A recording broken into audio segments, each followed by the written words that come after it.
Hi hello வணக்கம் and welcome to 70mm channel. So இன்றைக்கி இந்த வீடியோவில் பார்க்க போகிற இன்ட்ரெஸ்டிங்கான ஒரு நியூஸ் என்னென்னு பார்த்தீங்கன்னா, நடிகை மிர்னால் தாக்கூர். அப்பா என்ன மாதிரியான ஒரு கவர்ச்சிங்க. 34 வயசில் நடிகை மிர்னால் தாக்கூர் அவங்க காட்டியிருக்கக்கூடிய தன்னுடைய முன்னழகு வியூ இருக்குது பாருங்கள், அல்டிமேட் வியூ. ஸோ அது வந்து அவங்க வாண்டடாக ஒரு ட்ரெஸ்அப் பண்ணிட்டு வந்து அந்த ஃபோட்டோகிராஃபரில் எங்கே தான் இருப்பாங்க, கூப்பிட்ருவாங்களோ முன்னாடியே அப்படின்ற மாதிரி தான் எனக்கு தோணுது. ஏன்னா அவங்க வந்து வீட்டிலேருந்து வாசல்லேருந்து வந்தாலும் சரி, ஜிம்முலேருந்து வெளியே வந்தாலும் சரி, கரெக்டாக வந்து ஒரு 4 ஃபோட்டோகிராஃபர் பட்டக்குன்னு எடுத்துனே இருக்கிறாங்க. நம்ம நடிகையை வந்து ஃபோர்ஸ் கொடுக்குறாங்க. இவங்க பிஆர் டீம் கரெக்டாக வேலை பார்க்குது அப்படின்னு தான் நினைக்கிறேன். ஸோ நடிகை மிர்னால் தாக்கூர் இப்போது ட்ரெண்டிங்கில் வந்திருக்கிறாங்க. ஸோ நல்ல நடிகை, நல்ல நடிக்கக்கூடிய ஒரு நடிகை. ஹிந்தியில் சீரியலில் அவங்களுடைய கரியர் ஸ்டார்ட் ஆச்சு. ஹிந்தி சீரியலில் தான் அவங்க ஸ்டார்ட் ஆச்சு. அதுக்கப்புறம் ஹிந்தி படத்தில் நடித்தாங்க, ஒதுக்கிட்டாங்க, அங்கே வேலைக்காகல. அப்புறம் தமிழ் தெலுங்கில் வந்து நல்ல ஒரு பேர், நல்ல நடிகை அப்படின்னு சொல்லி பேர் வாங்கியிருக்கிறாங்க.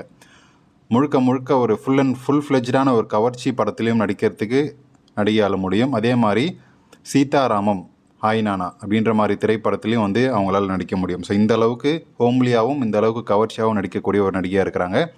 ஸோ இவங்கள ஹோம்லியில் பார்க்குறத விட பல பேர் வந்து கவர்ச்சியில் பார்க்கணும் அப்படின்னு சொல்லி தான் ஆசைப்படுவாங்க இல்லையா.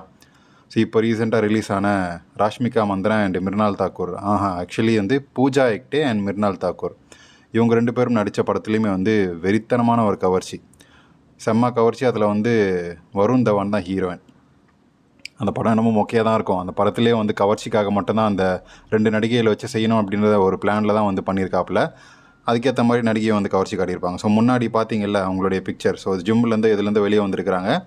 அந்த கூர்மையான பகுதிகள் அப்படியே அப்பட்டமாக தெரியுது. ஸோ அதுதான் வந்து ட்ரெண்டிங் டாப்பிக்காக மாறிடுச்சு. அந்த ஃபோட்டோவை அவங்களே வந்து வாண்டடாக விடணும்னு விட்டாங்களா, இல்லைனா வந்து எதர்ச்சியாக நடந்துச்சான்னு தெரியல. ஸோ நீங்கள் இந்த ஃபோட்டோவை கூர்ந்து பார்த்தாலே உங்களுக்கு தெரியும். அதை இப்போ ட்ரெண்டிங்காக மாறிடுச்சு. மிர்னால் தாக்கூர் திரும்பவும் லைம்லைட்டில் வந்துட்டாங்க. எப்போல்லாம் நடிகையோடைய மார்க்கெட் டவுன் ஆகுதோ அவங்க பிஆர் டீம் வந்து ஏதாவது ஒரு கான்ட்ரவர்ஷியல் விஷயத்தை வெளியே கொண்டு வருவாங்க. இல்லைனா வந்து இந்த மாதிரி ஒரு கவர்ச்சியான விஷயத்தில், கவர்ச்சி எல்லை மீறிய கவர்ச்சி இதெல்லாம் காட்டாத மாதிரி இருக்கும், ஆனால் வந்து காட்டணும். இது வந்து கரெக்டாக நடிகை பண்ணியிருக்கிறாங்க. மறுபடியும் ட்ரெண்டிங் டாப்பிக்கில் வந்திருக்காங்க. இவங்களும் வந்து ஒரு கிரிக்கெட் நடிகர், ஆக்சுவலாக வந்து கிரிக்கெட் வீரர் கூட ஒரு லிங்க்கில் இருக்காங்க அப்படின்ற ஒரு பேச்சு வந்து ரீசெண்டாக வந்துட்டு இருந்தது. ஸோ அதை வந்து ஆக்சுவலாக இவங்க கண்டுக்கவே இல்லை. இதே மாதிரி தனுஷ் கூடயும் வந்து லிங்க் வந்துச்சு. அப்பயும் வந்து எதுவும் பேசலை. இப்போயும் வந்து ஜெய்ஸ்வால் கூட பேசிகிட்டு இருக்கிறாங்க. அவன் வயசு என்ன என் வயசு என்ன அப்படின்ற மாதிரி தான் இருக்குது. ஸோ எது எப்படியோ அவங்களுடைய எந்த விஷயமே வந்து கன்ஃபர்மேஷன் இல்லை. ஸோ மிர்னால் தாக்கூருடைய கவர்ச்சி, அவங்களுடைய தை கவர்ச்சியாக இருக்கட்டும், இடையழகு கவர்ச்சியாக இருக்கட்டும், இல்லைனா முன்னழகு, எல்லா பகுதியிலுமே அவங்களுடைய கவர்ச்சி அல்டிமேட்டாக இருக்கும். ஒரு சில நடிகைகளுக்கு மேல் பகுதி கீழ்ப்பகுதி எல்லாமே வந்து ரசிக்கும்படியாக இருக்குது. ஆனால் இடையழகு நல்லாயிருக்கும். நம்ம எக்ஸாம்பிளில் ராஷ்மிகா, தமன்னா அப்படின்ற மாதிரி நிறைய நடிகைகள் இருக்காங்க.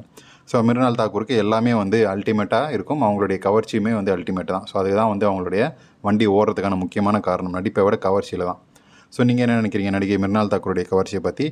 அவங்களுடைய படத்திலே எந்த படத்தோடைய கவர்ச்சி உங்களுக்கு ரொம்ப பிடிக்கும்? ஸோ அது மட்டும் இல்லாமல் அவங்களுடைய தை கவர்ச்சி பிடிக்குமா, இல்லைனா இடையழகு பிடிக்குமா அப்படின்றதே வந்து கமெண்ட் செக்ஷனில் சொல்லுங்கள். வீடியோ பிடிச்சா லைக் பண்ணுங்கள், ஷேர் பண்ணுங்கள், சப்ஸ்கிரைப் பண்ணுங்கள்.